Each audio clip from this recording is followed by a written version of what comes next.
क्या हुआ जब 23 जनवरी की रात अयोध्या में जो हुआ, उसे जानकर आपके भी रोंगटे खड़े हो जाएंगे और आपको इस बात का एहसास होगा कि सच में ही यह त्रिलोकीनाथ का ही चमत्कार है। हुआ कुछ यूं कि जब 22 जनवरी को रामलला की प्राण प्रतिष्ठा थी तो उस दिन बहुत सारे लोग दूर दूर से रामलला के दर्शन के लिए आए थे। भीड़ इतनी ज्यादा थी कि दर्शन करने के लिए लाइनों में लगकर 4 से 5 घंटे बाद दर्शन हो रहे थे। 23 जनवरी का दिन भी कुछ यूं ही गया, लेकिन जैसे ही रात हुई 10 के बाद मंदिर में भीड़ थोड़ी कम हुई। जैसे जैसे समय बीतता गया वैसे रामलला के सोने का टाइम होने लगा। तो पुजारी जी ने रामलला को ऐसे सुलाया जैसे माता कौशल्या सुलाती थी और मंदिर के पट बंद हुए। जैसे ही मंदिर के पट बंद हुए पुजारी जी मंदिर में ही बने अपने कक्ष में सोने चले गए। तो उसके बाद हुआ कुछ यूं कि रात के 2 बज रहे थे, अचानक से ही जैसे कि सांप के रेंगने जैसी आवाज आई और मंदिर के गेट अपने आप खुलने लग गए, मानो जैसे किसी दिव्या शक्ति ने उन्हें खोला हो। उसके बाद मंदिर की घंटियां अपने आप बजने लगी। इधर पुजारी जी की नींद खुल गई, वह हड़बड़ाकर उठकर बैठे। उनको लगा कोई चोर रात को मंदिर में घुस गया होगा। उन्होंने रामलला की मूर्ति के पास जाकर चुपके से देखा, उन्हें लगा कोई चोर होगा।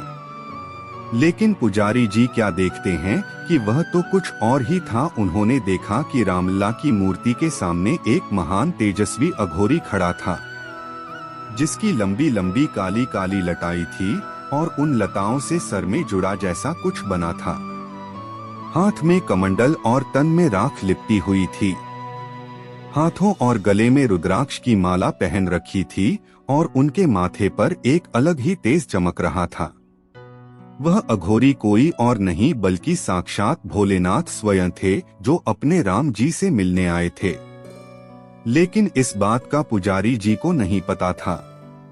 पुजारी जी अघोरी बाबा को देखकर एक बार तो डर से गए, फिर उनको लगा कि इतने लोगों में यह भी शायद रामलला के दर्शन करने आए थे और रुकने के लिए कहीं कोई जगह नहीं मिली होगी, इसलिए मंदिर में आ गए होंगे। इतना सोचकर पुजारी जी ने अघोरी बाबा के पास जाकर उनको प्रणाम किया और उनसे पूछा, बाबा इस समय आप यहाँ? तो अघोरी बाबा ने कहा, जहाँ मेरे स्वामी हो और वहाँ मैं ना जाऊं, ऐसा कैसे हो सकता है? पुजारी जी कुछ समझ नहीं पाए और उनसे फिर से बोले, बाबा अगर आपने भोजन पानी नहीं किया तो आपके लिए भोजन पानी की व्यवस्था करूं। पुजारी जी की बातें सुनकर अघोरी बाबा रामलला की मूर्ति की ओर इशारा करते हुए बोले, इनके दर्शन से क्या भूख होगी? तो पुजारी जी समझ नहीं पाए और अघोरी बाबा को प्रणाम करते हुए बोले, ठीक है बाबा, कोई जरूरत पड़े तो बताना, मैं पास ही कक्ष में सो रहा हूँ, जय श्री राम। और इतना कहकर पुजारी जी सोने चले गए। उसके बाद तो नजारा कुछ और ही था। वह तेजस्वी अघोरी बाबा रामलला की मूर्ति के पास जाकर बोले, उठो प्रभु, आपसे मिलने के लिए कितना बेचैन हूँ। आपके बाल रूप के दर्शन के लिए कितना तड़प रहा हूँ। प्रभु दर्शन दीजिए।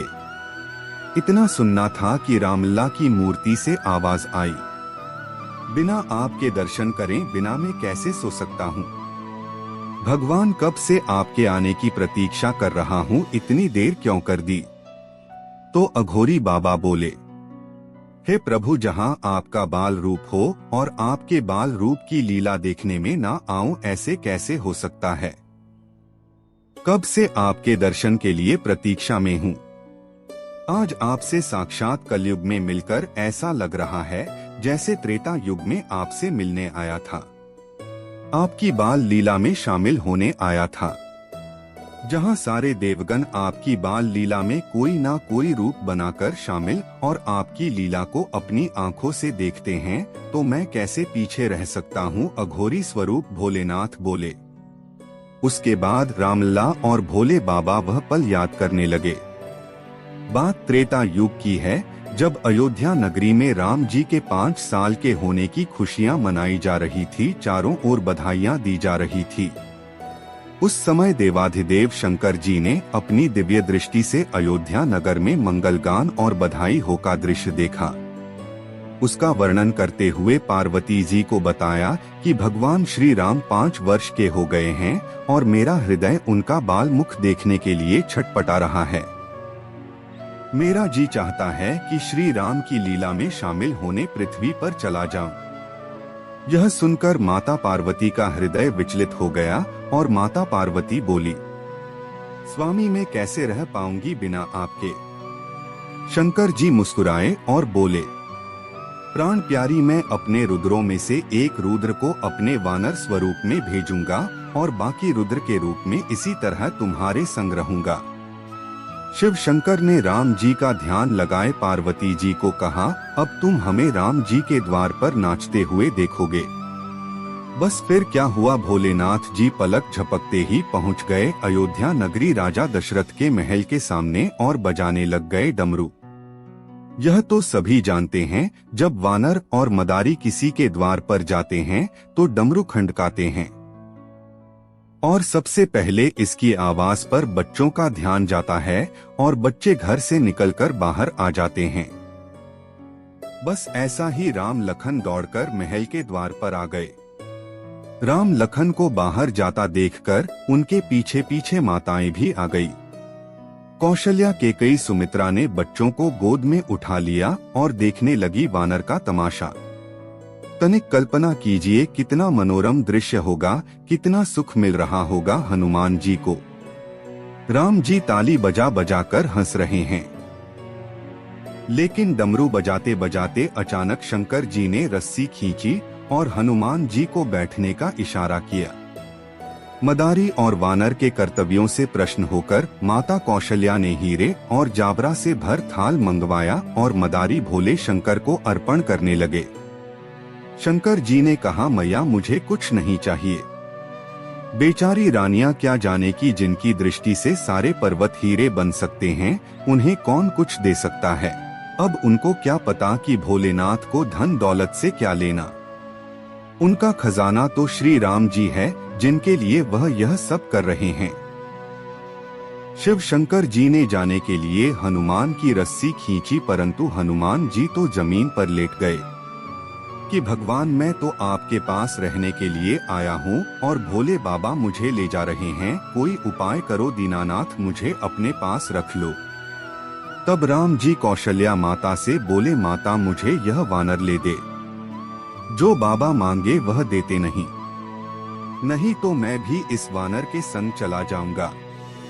तब महारानी कौशल्या ने कहा, अरे बेटा राम तू बावला हो गया है क्या? भला कोई वानर को भी अपने घर में रखता है क्या? यह तुम्हें काट खाएगा। फिर वह शंकर जी से बोली, जाओ बाबा जाओ, तुम्हारे वानर का तमाशा देखकर हमारे बच्चे बिगड़ रहे हैं। इतना सुनना था कि भोले बाबा ने राम जी को मन ही मन फिर कहा, प्रभु रोक लीजिए, अभी आपके दर्शन के आनंद कहाँ ले पाया हूँ। शंकर जी ने फिर हनुमान जी के रस्सी खींची, हनुमान जी आंखों में आंसू भर लाई। राम जी समझ गए, उन्होंने रोना शुरू किया और लक्ष्मण जी को कोहनी मारी और वह भी रोने लगे। उनको देखकर भारत और शत्रुघ्न भी रोने लगे। ऊपर अटारी पर राजा दशरथ बैठे थे, उन्होंने बच्चों को रोता सुना तो उन्होंने रानी से पूछा, बालक क्यों रो रहे हैं? रानियां बोली कि यह वानर मांग रहे हैं, उनकी मांग कैसे पूरी कर सकती हूँ, भला राजा के घर में क्या वानर अच्छे लगते हैं। बस महाराज इसी बात पर यह अड़े हुए हैं और रोए जा रहे हैं।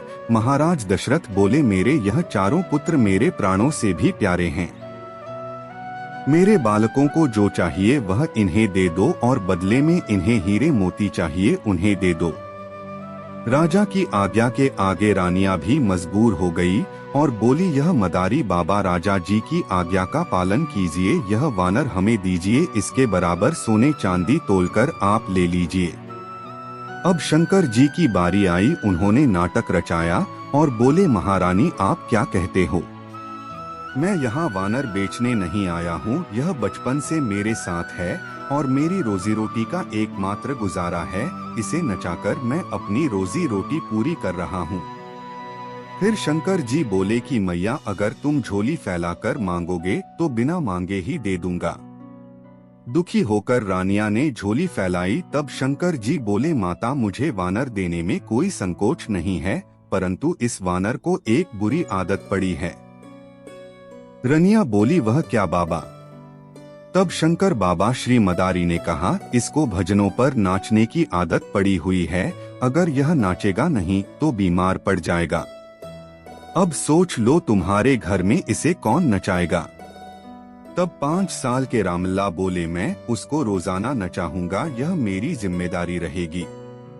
तो मैया बोली क्या बात करता है, ऋतु वानर को कैसे नचाएगा? जाओ बाबा ले जाओ अपना वानर, हमसे यह नहीं होगा। तब राम जी बोले मैया तुम चाहो तो मैं अभी नचाकर दिखा। ला बाबा मुझे डोरी दो। वानर की भोलेनाथ ने बजरंगबली की डोरी राम जी के हाथ में दी और नचाने लगे श्री राम जी, और नाचने लगे बजरंगी संग में बाबा भोले भी नाचने लगे। उनको देख राजा दशरथ और रानिया और वहाँ सभी मौजूद नाचने लग गया। वह क्या लीला कर रहे हैं रामलला? इन सबको देखकर राम जी ने माता जी से पूछा कि मैया नचना आता है ना मुझे? माता कौशल्या बोली बंद कर रे अपनी लीला, तुझे वानर अच्छा लगता है तो ले। भोले बाबा से रानिया ने वह वानर ले लिया। आखिर महादेव तो यही चाहते थे कि वह अपने 11वीं रुद्र अवतार में राम जी के पास रहे और रावण वध में उनके साथ दे। अब कलयुग में राम जी अपने महादेव से कहाँ दूर रह सकते थे, तो आ गए अयोध्या नगरी में अपने 5 साल के रामलला के दर्शन के लिए। लेकिन इस बार महादेव ने अघोरी बाबा का स्वरूप धारण किया था। जब जब भी हर युग में रामलला आएंगे, महादेव कोई ना कोई रूप लेकर उनके दर्शन के लिए जरूर आएंगे, क्योंकि तीनों लोगों के स्वामी है यह। तो दोस्तों हम आशा करते हैं आपको आज की वीडियो जरूर पसंद आई होगी, तो लाइक जरूर करिए। और अगर आप सच्चे राम भक्त हैं तो कमेंट में जय श्री राम लिखना ना भूले। और हमारे चैनल फैक्ट डिक्शनरी को सब्सक्राइब कर लें ताकि आपको इस तरह की सत्य चमत्कारिक घटनाएं देखने को मिलती रहे। अभी के लिए आप सभी को जय श्री राम।